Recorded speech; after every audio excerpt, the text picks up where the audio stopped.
do my dishes with me while I explain how we come to be adopting a 16-year-old unexpectedly. So, let's see. First of all, we have been trying to get pregnant for years. I met my husband when my son had just turned 5 years old. He was 4 or had just turned 5 when we got together, and he has been an amazing stepdad to my child. Carson calls him dad. His biological dad is still in his life as well, but my husband has very much stepped up to be the father in his life. My husband doesn't have any children of his own, so we have actively tried for years and just have not had any luck. So we had talked about adoption before, but we wanted to make sure that we exhausted all efforts to try to have our own first. So we weren't really looking to adopt just yet. We're still young, and we actually are just now exploring getting help getting pregnant to see if that works. But again, we weren't closed to the idea of adoption.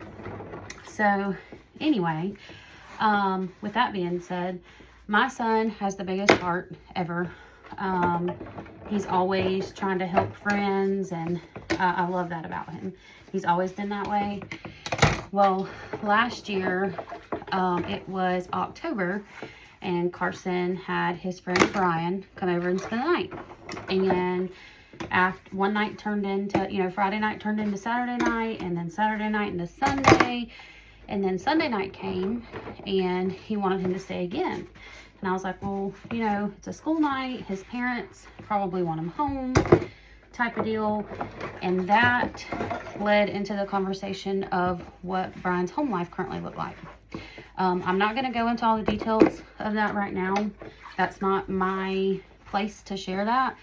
But long story short, we decided that, Brian could stay with us for the time being, and we would kind of just be there for him and see where it went.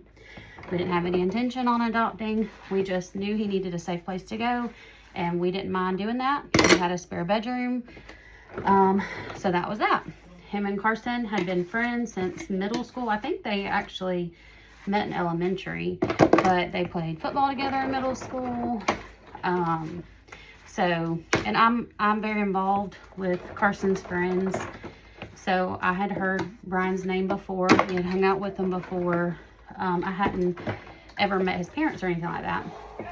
So anyway, long story short, it turned into a long-term thing, which is perfectly fine with us. Like I said, we love children. He needed someone. We were happy to be that. And also with Carson being an only child, he always needed a companion, so we were really happy to have him here. So we started exploring legal ways to get rights to him so that we could take him to the doctor if he needed it. They're at the age to get a permit and things like that. We couldn't sign anything for him. He wanted to play flag football. We were happy to pay for it. However, we couldn't sign the permission slip. So things like that, we started exploring help, and we filed a case with the court who essentially denied us, saying that while we appreciate what you're doing, you haven't known him long enough. Like, we're not going to give you temporary custody or anything like that because you just met him not that long ago, which is fair. I understand that. So it was just brick wall every way we went, and he had been through so much. We wanted to give him the outlet and things that he wanted, but we just couldn't give him permission. We tried contacting Department of Children and Families, who essentially said they would not take our case because he was 16, that they only take cases for 15 and under, which I thought was bonkers. I went up to the school, told them, hey, you may want to put me down as his emergency contact type of deal. They said, nope, he's identified as an unaccompanied minor. We don't need we don't need you on there. He can sign his own stuff. And I'm like, okay, well, I'm letting you know he's living with me. And if something happens and you need something for him, I'm the one to call. So anyway, Brian does have siblings. He has a younger sibling, and long story short, DCF got involved with his younger sibling, which in turn looped him in. So I think it was February or March of this year, because we just kind of was like, you know what, baby, I'm sorry. We don't have any way. Like, we had hit brick wall after brick wall. We'll do the best we can. He was never going to go without, you know, he was going to be provided for regardless. But in February, because DCF got involved with his sibling, they essentially got involved with him. And so they reached out to us and said, we need to, you know, officially place him with you, things like that. So we were very happy to do so.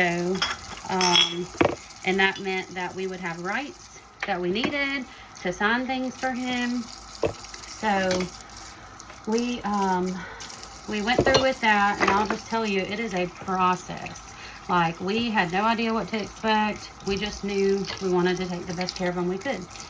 So it has been since February that we have been on this process, and they basically said, you know, we're going to place him with you as a foster placement. However, if you're interested in adopting him, we can expedite that.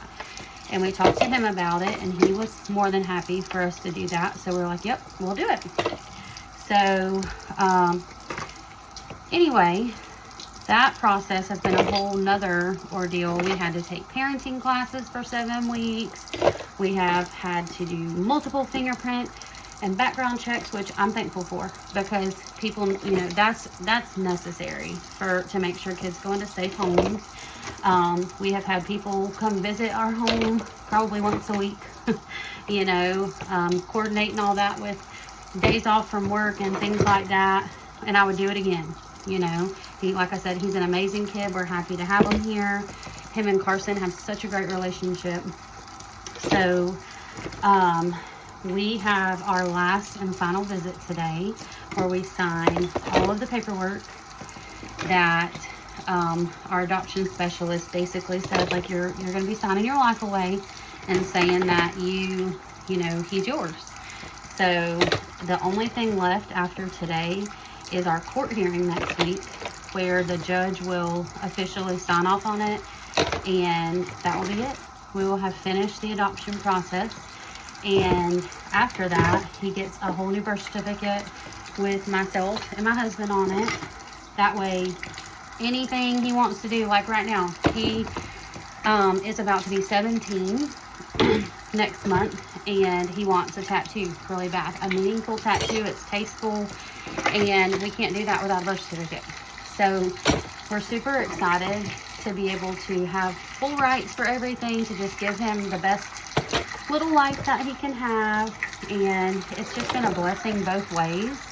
So we're so excited. And then also, everything we've learned in this process so far, like I said, we want to exhaust all efforts to try to get pregnant, because I really want to give my husband that experience. He's never had any children, and the pregnancy experience and is just something you can't mimic, like you know. So while we would be happy to potentially adopt a baby in the future, we definitely want to try and give it everything we've got. But we learned so much in our parenting classes that even being a foster home and a foster family is definitely something we're interested in now. So I'm super thankful for everything that we learned.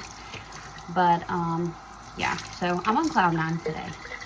So yep, we have our last visit, and next week will be official. So y'all stay tuned. I'll let you know when that's happening. Anyway, I hope y'all have a great rest of your day. I'm gonna finish my chores, get ready for the day, get ready for our visit, and see y'all next time.